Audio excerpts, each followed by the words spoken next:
भल बहुत बहुत धन्यवाद। बर्तमान जोगी श्रेष्ठ भजना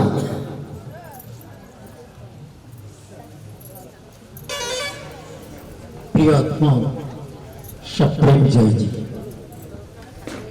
भद्रक जिला मुनि समाज ओडिशा प्राप्त आनुकूल्य आज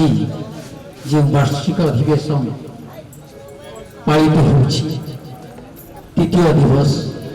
ये द्वितीय दिवस मंचासीन सभापति महोदय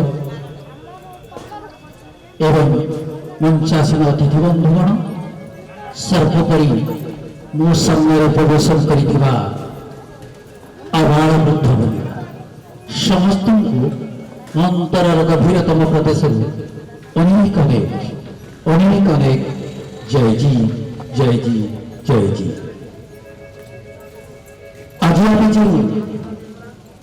ये वार्षिक अधिवेशन पालन कर यार लक्ष्य गोटे वर्षर समीक्षा तार आर्थिक एवं प्रचार दुईटी भाव आगे से आगेटा आम मानसिकता पर निर्भर करी जदि किसी पछघुंचा मारी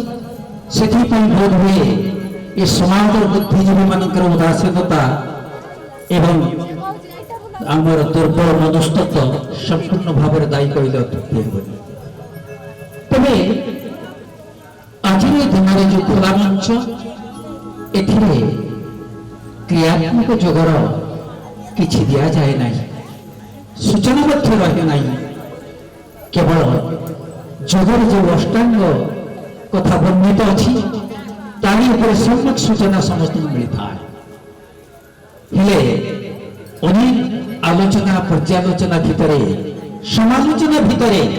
कहीं मनीष पछई जाए ए जगत आम मानकर से आत्म अनुशीलन सरी ना आग को जारी रही तथापि कहीं मनीष पछई जाए से बाबद गोटे छोटिया कथा कहूँ अच्युतानंद दासंगर गोटे कथा देवता राक्षस दुई चरित्र देवता राक्षस दुई चरित्र